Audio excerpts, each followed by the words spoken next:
Assalomu alaykum. Men ismim Qo'chqorov Hojimurod. Men 5A sinfda o'qiyman. Assalomu alaykum. Mening ismim Kenjayev Abdulqodir. Men Ixlos skoolining 5-sinf o'quvchisiman. Assalomu alaykum. Meni ismim Muhammadali, familiyam Abdug'aniyev. Assalomu alaykum. Men Saida Shohona Haydar, 6A sinf o'quvchisi, Ixlos maktabida o'qiyman. Ism familiyam Muradullayev Nuriddin.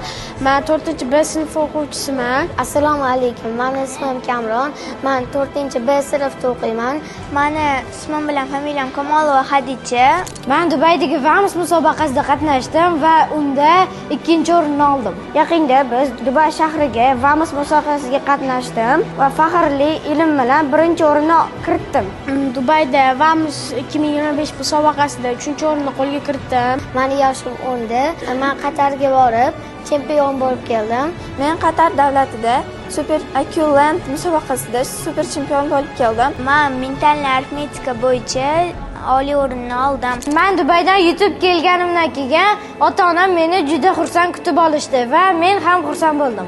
O'tdagi taassurotlarni men aytib bera olmayman, chunki o'tdagi taassurotlar juda ham zo'r edi. IQ-Land degan musobaqadagi savollar haqida gapiradigan bo'lsam, u yerdagi savollar unchalik qiyin emas edi. Lekin u yerdagi 10 ta davlatdan oshiq davlatlar bilan musobaqalashish menga qiyinroq tuyuldi. Men Ixlosning direktoriga rahmat demoqchiman, chunki ular bizga shunday sharoitlar yaratib berdilar. Mahsuma Ashrimetovna, sizga rahmat. Men Miss Latifaga kattakon rahmatimni bildiraman. Men ustozga katta rahmat aytaman.